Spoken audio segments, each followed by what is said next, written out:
I may be the Metroid trainer and all that, and I might have said Metroid Fusion might be one of my favorite games of all time, but there's still a few things I don't like about the game. Here's a list of the 5 things I really don't like about Metroid Fusion. And please, this is my opinion. If you don't like it, go tell your mother about it or something. Or if you have your own opinions, please put them in the comments below. And also, spoiler alert, I might talk about some story aspects. I might mention a few bosses in here and there.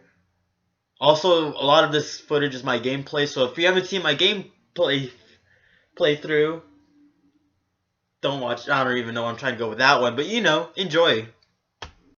Okay, first, number 5.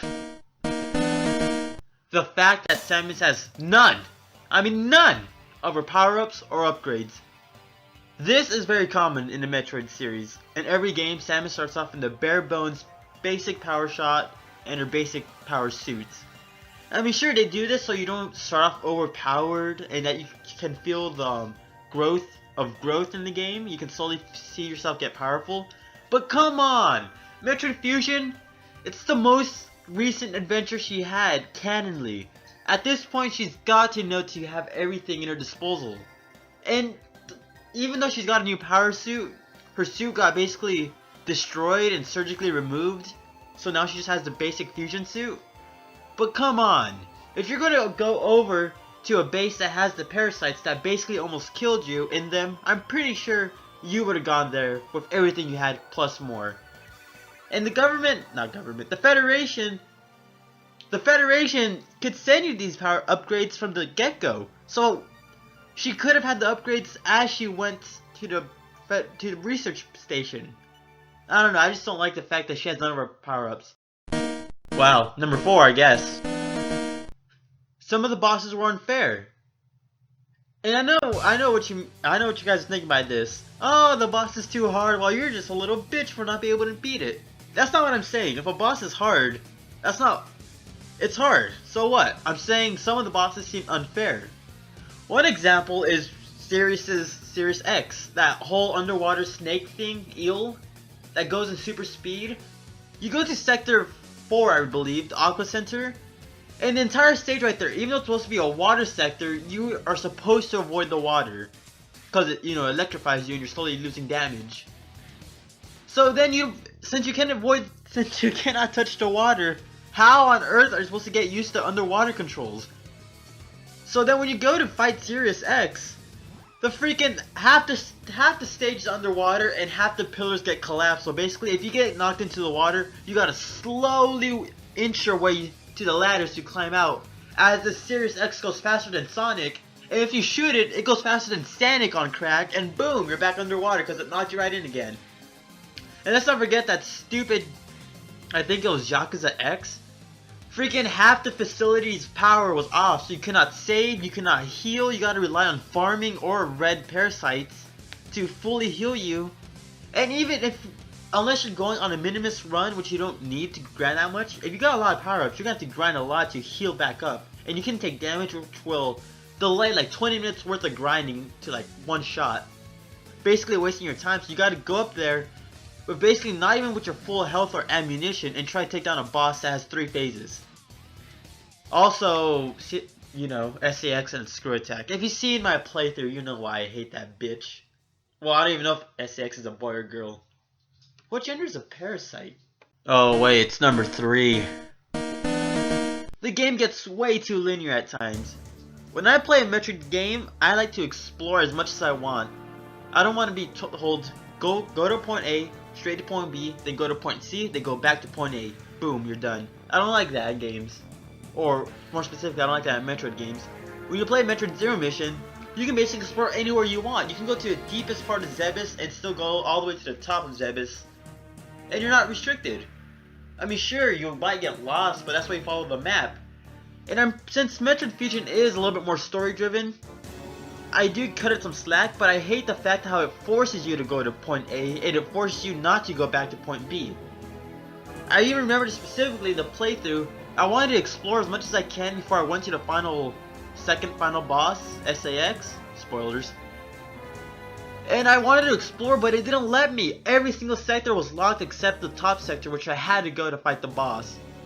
And then sometimes, like, Also, when the power went out and half the facility was shut down, I couldn't explore Sector 1 or Sector 6. I had to go straight to the docking bay, then back to Sector 2, and spend the entire time trying to fix the power. I couldn't explore, go back to Sector 1, go back to Sector 3. No, none of that.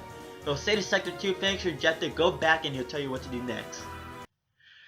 But hey, I do like the story though. I mean, son, god.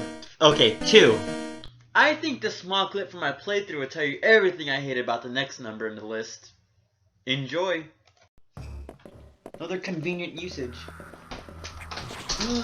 Zex Parasite. Sorry, dogs. Oh, no! Run! That's Ice Beam.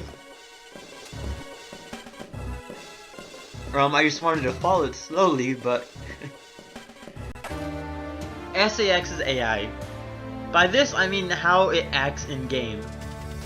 So, SAX is technically supposed to be one of the most powerful and smartest hunters Samus has ever faced. And it's actually pretty true, canonly, in story and all that. And when you first meet SAX, it's always so, or anytime you meet SAX, it's so quiet, you can hear her footsteps. And the second she sees you, she'll start chasing you, the music starts pumping, and you go out crazy, and your adrenaline's pumping, you're trying to escape from her as fast as you can. But if you can somehow get over that, which you could pretty easily after like the 7th or 8th time meeting her, you start noticing how dumb she is. Like after like Sector 2 when all the plants are ingrown and everything, there's a place you can specifically hide and just see SX go back and forth, trying to get you, but she can't, it just runs back and forth. You're running, find a dead end, you hide in a small corner in the morph ball, and SCX does nothing. Just walks in, says, oh, well, nothing here, walks out, and boom, you're safe. And let's not mention the boss fight, how freaking dumb. I might be my fault for being so bad at this boss fight, but the fact that basically it just runs to you, shoots, screw attacks you, then shoots, it's not that smart. I mean, I saw other people play it on YouTube and they just easily was able to exploit that stupidity by just jumping over it, shooting it, then jumping over it as its screw attack and all that. And I should have done that myself, but I'm stupid. We're gonna do about it. Anyways, SX. God damn it, really? Number 1, Frack.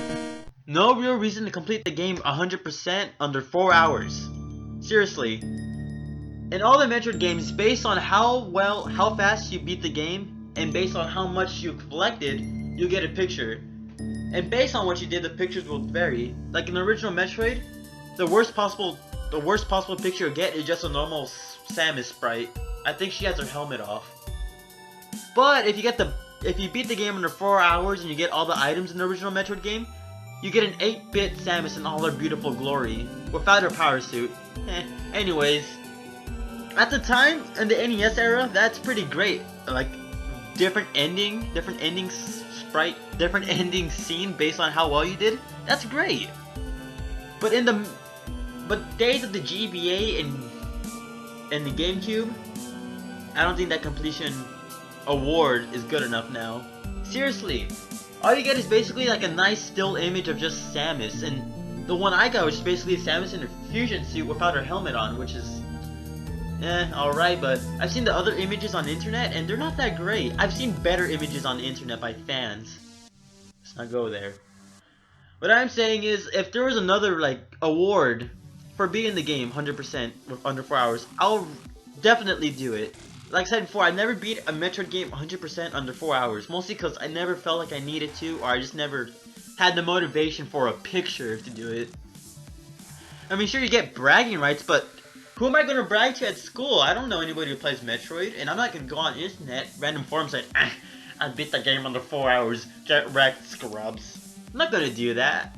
You maybe had some sort of hero mode, play the game again with all your power-ups and upgrades. That would be pretty cool, but it'd probably lead up to sequence breaking. Or maybe a special costume, I don't know. Instead of a fusion suit, maybe you get the orange completed fusion suit, maybe you get the power suit. Heck, Prime came out, why not something from Prime? Maybe like a special power-up, a grappling beam, grappling whip. Make platforming a lot more easier. Heck, even a secret ending would be amazing. In a game like, in the series like Metroid, where like, story and all that is like spread out throughout the entire games, you gotta play each game to understand completely what's happening, a secret ending will be amazing. It's like Kingdom Hearts, how you get secret endings for beating the game really well, 100% completion. That'd be pretty great. But what are you gonna do?